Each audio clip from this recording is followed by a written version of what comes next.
Star Wars The Clone Wars is one of my favorite shows of all time. I've watched it through at least 5 times, and every time I do, I gain more and more respect for this amazing series. With all the hype around the new season, hype that I am 100% part of, I thought it would be great to revisit this amazing show. My second ever video on this channel was my Clone Wars review, so I'm excited to explore this series deeper. I'm gonna go through 11 reasons why The Clone Wars is some of the best Star Wars content ever made.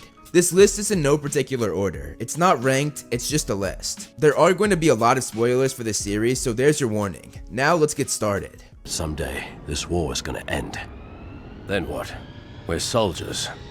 What happens to us then? Number 11, the clones. Arguably, this is the best part of the show. In the prequels, the clones were just CGI characters that had no real purpose and weren't fleshed out in the slightest. I think we only heard one of their names in the entire prequel series. Thank you, Cody. In the Clone Wars, however, we get a whole list of clones that we literally fall in love with. They have some of the best arcs in the entire series, especially with Cody, Rex, and the Domino Squad. The show explores higher ranking clones like ARC troopers and how they do their jobs, and we see how some clones are reduced to worthless jobs, and because of their programming, they're dying to get out and into the action. We should be out in the front lines, blasting droids. We follow the Domino Squad, who are prevalent from the 5th episode of the series all the way to season 6, and while following Heavy, Fives, Echo, Cut Up, and Droid Bait, we see how the clone program works on Kamino, and see the tests the clones have to pass to graduate so they can fight in the war. Congratulations, you are no longer cadets, you are troopers. It's so interesting, especially with this specific team, because we see a heavily flawed group come together in the end, and this makes it all the more tragic when these brothers watch each other die in the field, something that is very real. You don't think about this while watching the prequels, but here they take a deeper look at the soldiers and how this war affects them. The creators did a great job with this too, because as they lose each other, it's even worse than normal, because they literally think of each other as actual brothers. We're shoulder to shoulder on those front lines. Brothers, no matter what, we are united. Each clone has their own personality, and you have to give credit to both D. Bradley Baker, the voice actor for all the clones, and the animators for making each clone so individual. We see all sorts of situations with clones as well, like one who deserted his duty to go on to raise a family. We see another one who lost their memory and worked as a dishwasher, not knowing his true purpose, and ultimately, he has an amazing redemption. Not only do they explore adult clones, but they also explore younger clones as well, and show the very early stages of training for these cadets. We also see a Bad Batch clone named 99, who even though he's not like the others, he still has the hero complex in him, desperate to save the day. I'm a soldier, like you! This is what I was bred for. And ultimately, he dies doing what he was born to do. Clones are at the center of the story, and this show did an amazing job bringing them to the forefront. The politics of this war are not as black and white as I once thought they were. Number 10. Politics. Some politics in Star Wars can be boring and dragged out, but in the Clone Wars, this is not the case at all. In fact, it's one of the most interesting parts of the series. It blurs the line between good and evil, most notably in the episode called Heroes on Both Sides. They take a look at how the Separatists were once part of the Republic, and in the split, the Separatists aren't just evil people like Dooku and Grievous, but there are Separatists that are legitimately good, and want to fight for the war to end with peace. They cover all sorts of problems that the government in the Star Wars universe faces, things that are important and add to the story. They deal with terrorist threats very well, most notably Death Watch, a terrorist group that came from Mandalore. They spread far and wide, and though Satine, the Duchess of Mandalore, wants to take care of this on her and her planet's own terms, the Republic insists on getting involved. There are always high stakes to these terrorist groups too, leading to assassination attempts and successful assassinations as well. People literally get shot down if they get involved in sketchy stuff, or they commit suicide in honor of their governmental beliefs. There are some really powerful moments in these political scenes as well, my favorite probably being Padme's passionate speech following Bail Organa's terrible accident during an assassination attempt. She doesn't think that she can fill his shoes, but ultimately she steps up. Padme, who was kind of annoying in the prequels, is actually strong, brave, and capable in these political episodes, and she always fights for what's right. You also see how corrupt the government is, as Padme is constantly having to jump through hoops to help stop the war, but every time is met with something that blocks her. An example of this being a bombing that Dooku set up to sway everyone's vote, and a vote that could have brought peace to the galaxy. Politics are made interesting and important in this show, and they don't just add to this series, but they add to the movies and the entire Star Wars universe as well. You will learn to preserve your life force, and so manifest a consciousness which will allow you to commune with the living after death. Number 9. Exploring the Force Afterlife. The Force Afterlife is something that's been around since the very first movie back in 1977. Use the Force, Luke. and it was fleshed out a bit more in the prequels. An old friend has learned the path to immortality. But we never really understood it until they fully explored it in the show. From the movies, we knew that Qui-Gon had become a Force ghost, and the first glimpse we see of this was in the Clone Wars during the Mortis trilogy, and we see that he was able to do exactly what Obi-Wan did for Luke in the original trilogy. It was also incredible to have Liam Neeson reprise his role as Qui-Gon. Later on in the series, we get much more of an explanation when we follow Yoda as he becomes worthy of being a Force ghost. Qui-Gon reaches out to him and shows him the path. You have been chosen, as I was before you. In this trilogy of episodes, we're introduced to so much, like the planet which held the origin of all life and midichlorians. We're introduced to the Force priestesses, and we see Moraban, the ancient homeworld of the Sith. As we follow Yoda, we see that to become worthy of living in the afterlife, you must go through many trials. And for Yoda, his trials included defeating the dark side inside of him, realizing that the dead Jedi, Master Sifo-Dyas, and Darth Bane weren't real, although the dead Jedi were great foreshadowing. And we see him resist a peaceful and perfect world where Qui-Gon never died, Dooku never turned to the dark side, and where there was no war. And we see an awesome sequence of Yoda being selfless and letting himself die at the hands of Sidious to save Anakin. We know from Revenge of the Sith that Yoda passes this information on to Obi-Wan, information that Yoda himself had learned from Obi-Wan's old master, which in a lot of ways is quite poetic. This trio of episodes expands so much on the Star Wars canon, and it makes the show have a real purpose in the larger Star Wars universe. Oh, the sarcasm of a soldier. The delusion of a dreamer. Number 8.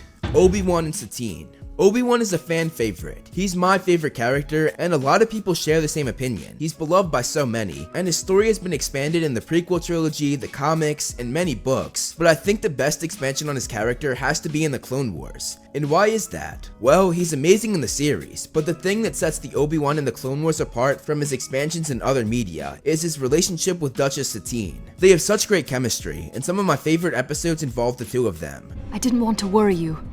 Well, I'm afraid on that count, you failed spectacularly. Satine is very likable, and it's not just her scenes with Obi-Wan that are fun to watch and where you root for her. You root for her in episodes that don't even focus on Obi-Wan and Satine's relationship. Making us root for both people in a relationship is not easy to do, and only makes us love the pairing of those two characters even more. Having this sort of love relationship adds so much to Obi-Wan's character and the Jedi Order in general, because we see that Anakin is not the only one who struggles with infatuation, something that's forbidden for a Jedi. Unlike Anakin though, who's impulsive and not very responsible, we see the difference between Anakin and Obi-Wan, as Obi-Wan is able to control his emotions and his feelings, which is a perfect representation of Obi-Wan and Anakin's entire relationship. Finding out that Obi-Wan was willing to leave the Jedi Order for Satine shows how much he cares for her and how passionate he was. Had you said the word, I would have left the Jedi Order. It's a problem that wasn't brought up enough in the movies. All people develop feelings for others, even Jedi. And unlike in the movies, Anakin is not the only one who struggles with it. It makes it more believable and makes the Jedi not as flawless as they are in the films, which I think is a very good thing. Obi-Wan and Satine's relationship led to perhaps the saddest and most heartbreaking scene in the whole show, and honestly, in Obi-Wan's entire life. He was forced to watch her be stabbed, and was forced to watch the love of his life die in his arms. I've loved you always. I always will. This is what I like to see. Real stakes, real emotions, and real heartbreak for our hero. You feel his pain, and after seeing this, it changes your whole outlook on his character moving forward, not just in the show, but in all Star Wars media. And in my opinion, it's for the better. I'm the new Padawan learner. I'm Ahsoka Tano. Number 7. Ahsoka. When I first found out that Anakin was going to have an apprentice, I was a bit skeptical, but Ahsoka turned out to be one of my favorite characters in the series, especially when she interacted with Anakin. Throughout the series, you really see her grow. She started out as reckless and stupid at times, but as the series progressed, so did her maturity and capability as a warrior and a leader. In the beginning, we constantly see Anakin saving her, but toward the end of the series, we see Ahsoka saving him. I'm going after Anakin. Somebody has to save his skin. Ahsoka's relationship with Anakin was so well done. Just as Satine changed Obi-Wan's character, Ahsoka changed Anakin's character a great deal, especially when we see the impact she had on him even after the show ended. The show conveys how much Anakin cares for her, especially when she's kidnapped and he can't find her. I am not abandoning her.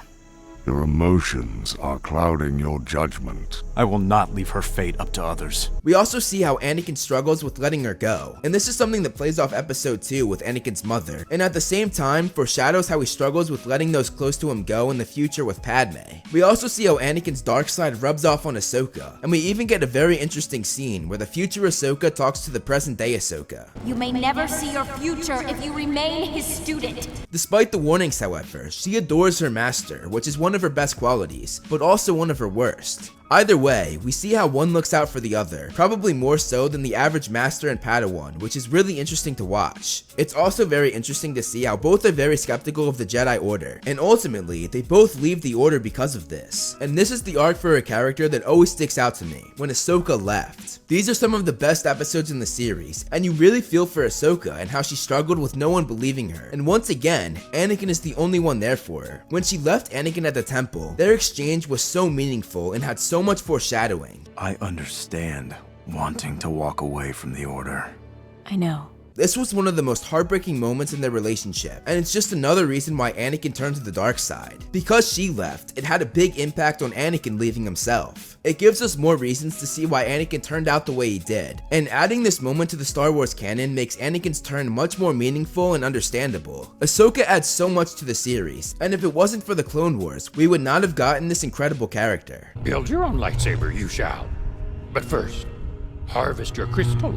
Each one of you must. Number 6. The Kyber Crystal. In my opinion, the making of a lightsaber is one of the coolest parts of the Star Wars universe. We saw this in a deleted scene from episode 6. But again, the films barely expanded on it. Finally seeing how this was done in the Clone Wars was a real treat. And not only did we see the making of a lightsaber, but we also found out about the test that Padawans must go through to get their Kyber Crystal, the thing that powers the lightsaber. And this test is called the Gathering. The show explains that even after many years of training, a Jedi's path doesn't truly begin until this stage of their journey. The test itself is really cool. It's on a planet called Ilum, and the Padawans must go into a cave that they are told will freeze over the entrance in a certain amount of time. The interesting part is, the door is not the thing that will trap them, but rather their minds. Each Padawan in this episode learning a valuable lesson, whether that be courage, hope, trust, selflessness, or confidence. It's a classic Star Wars lesson, and it's so cool to think that every Jedi that we know of went through this test. It's yet another example of the show adding more dimension and intrigue to the Star Wars canon. If he is the chosen one, he will discover it here. Number 5. The Prophecy. The Prophecy is something that shaped the prequels and added so much to the original trilogy. You refer to the prophecy of the one who will bring balance to the Force. You believe it's this boy? Although the sequel trilogy completely ruined this. But that aside, when this series was made, it was before the sequel trilogy. In the Clone Wars, they dove deep into Anakin being the chosen one, and in my opinion, the most interesting arc that Anakin Skywalker ever went throughout all of Star Wars media is the Mortis trilogy. These 3 episodes are by far my favorite in the entire show, and the main reason why is because it develops Anakin's character so much. In this trilogy of episodes, we see Anakin struggle with his identity as the chosen one, with his guilt for his mother's death, and with the dark future that he's destined for. We see Anakin address the fact that he's the chosen one, something that's a heavy burden, and he tells the father of the planet that the chosen one is a myth. The chosen one is a myth. However, he shows his true power as he proves that he is in fact the chosen one who will bring balance to the Force when he controls the sister and the brother to save his friends. Only the chosen one could tame both my children. He's told by the father that as the chosen one, he's destined to watch over the brother and the sister now that the father is getting old. Anakin, however, runs from his destiny, a common theme with his character, as we saw him do in Revenge of the Sith as he turned to the dark side. You were the chosen one! We also see his extreme guilt for his mother's death, and how he felt about slaughtering the Tusken Raiders. I was too late to save you. I failed as a Jedi, and I failed you. I tasted only vengeance when I slaughtered so many to avenge your death. The best part of this, however, was when he saw a glimpse of the future and his ultimate destiny to become Darth Vader.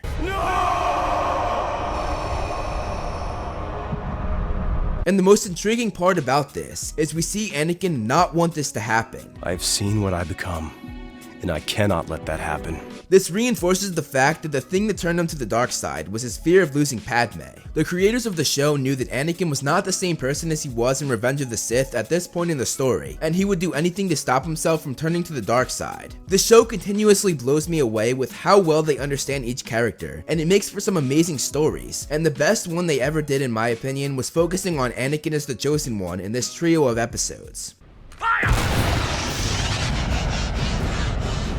Number 4. Action. Those that say this show is for kids, they're dead wrong. The action in the series is very mature, and they aren't afraid to show killing, sad deaths in the line of action, and so much more. The action in the series and the visuals that go along with it make each arc feel like a movie. There are some incredible action scenes, most notably the Battle of Mandalore, which has perhaps the best visuals and animation that I've seen in this style. It's truly fantastic, and it's so much fun to watch. The action has so many layers. You not only see the action from the point of view of the Jedi as we did in the films, but we also see it from the point of view of the clones, the villains like Dooku, Ventress, and Grievous, and from the point of view of so many others who were involved in the war, like Boba Fett. The action is fast-paced, has high stakes, makes the audience root for either side depending on who the episode focuses on, and it keeps you on the edge of your seat. The biggest thing that makes the action so amazing, however, is that it's not just action for the sake of action, it's action that complements the story. The Battle of Mandalore is brought to fruition because of terrorists going after each other to take over the planet. There's real politics behind it. The invasion of the clone facility on Kamino had deeper meaning, as the clones guarded their home and their place of origin, and more importantly, fought to protect their own kind, their brothers. The Water War wasn't just about the battle itself, but it focused on a prince trying to prove himself after his father was killed. I could go on and on, but it's clear that each action scene has a deeper meaning behind it, whether it be self-driven with one or two characters, or driven by entire species who can't get along because of politics. Politics again being one of the most interesting parts of the series. To be honest, the action in the show might be some of the best action ever committed to Star Wars media, and as I said, every story arc literally feels like a movie because it's so exquisitely done. These chips have to be removed. Otherwise, the entire Republic army could be compromised. Number 3. Order 66. We all know that Order 66 is the tragic end to the Jedi and to the war the show focuses on, and here they explore this much more deeply. In this 4-episode arc, we follow Fives, the last survivor from Domino Squad, as he uncovers the truth that there was a chip placed in each of the clones during their creation that would force them to carry out Order 66. But it goes so much further than that. We see the true corruption, and it's told beautifully in this arc. There are so many things that go into this, and it explores so many realms of the war. We first see the butting of heads between the Kaminoans, the people who created the clones, and the Jedi, specifically Shaak-Ti. It's so interesting to see them argue over who the clones rightfully belong to. Every clone and their genetic makeup is property of the Kaminoan government. Actually, since the Republic and the Jedi commissioned the clones, it is our responsibility to oversee their care. Neither one trusts the other, and you see this throughout this arc. And seeing how sketchy their initial meeting was, the Prime Minister is expecting you. I'm expected? This makes total sense. The creators perfectly understood how the Jedi were initially skeptical about this clone army, but they were so desperate to meet the Separatist attack that they ended up using them. It explores how the Jedi came to trust the clones despite being skeptical, and ultimately, their trust in these clones would be their ultimate downfall. This arc dives deep into the plot that was put in place in the very beginning of the war, and here we see how many layers of corruption there are. It's so interesting to watch Palpatine play both sides and manipulate everyone so brilliantly. A separatist plot from before the war even started?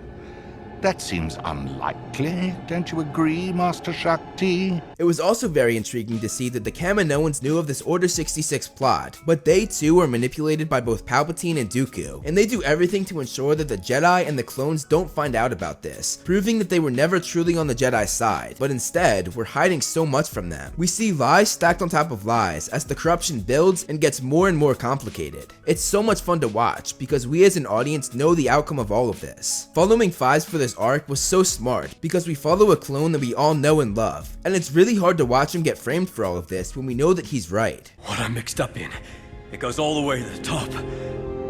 The highest levels are involved in the conspiracy. He's the first one to think that the Chancellor isn't who he says he is, but Palpatine, an evil genius and a master manipulator, flips all of this on Fives instead in a very elegant way, pulling each string as he goes. Ultimately, Fives gives his life trying to stop what would change the galaxy forever. I only wanted to do my duty. In the end, the Jedi suspect nothing. No one will be able to stop our plan to execute Order 66. And Palpatine and Dooku's plan is safe, ensuring their victory in the war. Jedi, I have been waiting for you. Number 2. Darth Maul. Darth Maul is one of my favorite villains of all time, and seeing him come back in this series made me love him even more. And not only did he return, but he returned better than ever, being voiced by the amazing Sam Witwer. He made Maul's ferocity, his passion, and his dark side just come to life, and every arc that Maul is in is just so interesting. Seeing him seek revenge on Obi-Wan was incredible, and honestly, I was rooting for Darth Maul. This show explores how he fell to literally nothing, and was driven insane, only still living because of his desire to get revenge on the man that defeated him all those years ago on Naboo. His relationship with Savage Opress was also really great, and having the legendary Clancy Brown voice Opress while Witwer voiced Maul was a real treat. Two of the best voice actors out there. Maul stole the show in season 5, especially during the Battle of Mandalore. Watching him team up with Death Watch was incredible, but the best part was seeing him fight Pre Vizsla, a character who's been around since season 2. And once again, we see that the show doesn't hold back, as Maul literally beheads Vizsla and takes the throne of Mandalore, and the icing on the cake was Maul acquiring the Darksaber. Then we see his brutality and his lust for revenge when he kills the love of Obi-Wan's life right in front of him, the ultimate punishment for the life Obi-Wan had exiled him to. The ending to his role in the Mandalore arc was a spectacle in itself, as we see Maul and Opress fight Palpatine, in a fight that is arguably in the top 5 lightsaber battles of all time. Unfortunately, his arc ended before it was finished, but luckily, we saw the end of his story in other media, and if you're interested, I made a video on his entire life, which explains all of that and more. I'll link that down below. Bringing Maul back in the Clone Wars was an all-star move on the creator's part, and it made for some incredible stories to be told. In this war, a danger there is of losing who we are. Number 1. The Clone Wars. The best thing that the series did was show the legendary Clone Wars that we heard about all the way back in 1977 in the very first Star Wars film. You fought in the Clone Wars? In the films, we saw the beginning of the war and the end of the war, but missed the majority of it. This series made this war on an epic scale, and it explores the politics and the action of the fight, both of which I've already talked about in this video as two of the best things the show offers. Every battle is completely different from the other, and each season has at least one incredible and intense part of the war. Season 1 had the Ryloth battle. This one was great because it took a deeper look at how the war affects the citizens living there. 2 clones befriended a little girl who's a native to the planet, and it's a great look at how the war goes beyond just the Republic and the Separatists. In Season 2, we got the fight on Geonosis, and this explores the true stakes of the war, and shows that the Jedi aren't indestructible as Obi-Wan gets seriously injured. My favorite part of this arc is seeing Obi-Wan realize that he needs to help despite being so injured, and he gets up like a boss, ready to fight. This battle also gave us a chance to know some other Jedi like Kiadi Mundi, Luminara Unduli, and her Padawan Barriss Offee. In Season 3, we saw a more isolated battle, as a small group of Jedi and clones infiltrate the impenetrable Citadel. Once again, there are real stakes as both Echo, one of the clones part of Domino Squad, is killed, and we even see the death of a Jedi named Evan Piel, as he protects information he was entrusted with that's vital to the war. In Season 4, we saw the Water War, which I talked about a bit before. Here we see a prince who has to step up and fight for his people after his father was killed. It's so interesting because he has no idea what he's doing, but everyone, even the Jedi, are looking to him for what to do. This arc was also cool because we saw Admiral Akbar, the person who delivered the iconic line in Return of the Jedi. It's a trap! They also explored Master Kit Fisto, who was a native to the water and was a big help in the fight. I once again love how they incorporate so many different characters and Jedi who were barely touched upon in the films because it just adds so much to the overall story. In Season 5, we saw the incredible Battle of Mandalore, which I also talked about a few times earlier, but this specific fight is great because we see Death Watch split down the middle after Darth Maul takes over. We see how the war affects different people's allegiances that could sway the outcome of the overall battle and even the overall war. And there were of course many other smaller battles that we got to see throughout the series, ones that explore the war more deeply, and it gives us a look at the larger Star Wars story, why certain characters are the way they are, how the war affects both those involved and those who aren't, and it explores the corruption and complexity of the overall war. This show is truly incredible, and no matter how many times I watch it, it never gets old. I'm very excited to see what Season 7 of the Clone Wars will bring. 2020 could not come any sooner, because it's been almost 6 years since we've seen a new episode, and I'm so pumped. Thank you so much for watching, guys. You can follow me on social media to see more of my personal life and see more of this little dude. You can follow me on Twitter and Facebook for Movie Flame updates. And I want to give a huge shout out to all my patrons listed below. If you want to be featured in the next video, plus get a bunch of other rewards, become a patron today. Again, thank you so much for watching. Make sure you press that like button and subscribe, and look out for more great videos on the way.